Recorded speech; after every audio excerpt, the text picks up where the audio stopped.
የቫቲካን ህትመት ቤት የርዕሰ ሊቃነ ጳጳሳት ሌዮ 14ኛን አዲስ መጽሐፍ ለንባብ አበቃ። የቫቲካን ህትመት ቤት ትጥቅን መፍታትና የሰላም ስጦታ በሚል ርዕስ በርዕሰ ሊቃነ ጳጳሳት ሌዮ 14ኛ የተጻፈ አዲስ መጽሐፍ ለንባብ ማብቃቱን አስታወቀ።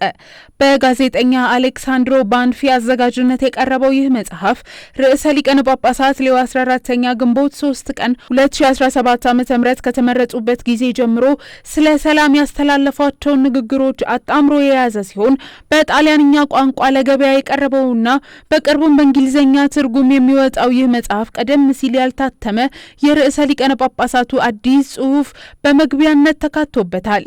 ቅዱስነታቸው በመጽሐፋቸው መግቢያ ላይ እንደጠቀሱት የትንሣኤው ኢየሱስ ለደቀ መዛሙርቱ ያቀረበው የመጀመሪያው ሰላምታ ሰላም ለእናንተ ይሁን የሚል እንደነበር አስታውሰው ይህ የሰላም ስጦታ ግን ቀላል ዋጋ የተከፈለበት እንዳልሆነና ክርስቶስ ጥላቻን፣ ግፍንና ስቃይን በጽናት አሸንፎ የተነሳበት መሆኑን ገልጸዋል።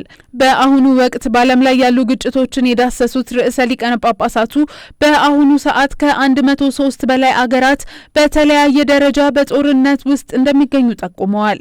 በዩክሬን፣ በመካከለኛው ምስራቅ፣ በሱዳን፣ በሚያንማር፣ በየመን፣ በኮንጎና በሌሎችም በርካታ ሀገራት የመሳሪያ ድምጽና እልቂት እንደሚሰማም ገልጸዋል።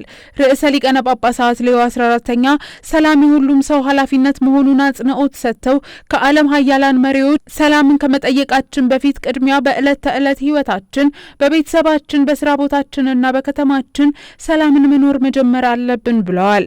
ቅዱስነታቸው በመልእክታቸው ጊዜው ከባድና አስቸጋሪ ነው ብላችሁ ከመማረር መልካም ህይወትን በመኖር ጊዜውን ለውጡት። ሰላም በየዕለቱ በሚደረጉ ትንሽ ፈገግታ ይቅርና በጎ ንግግሮችን ይገነባል በማለት አሳስበዋል።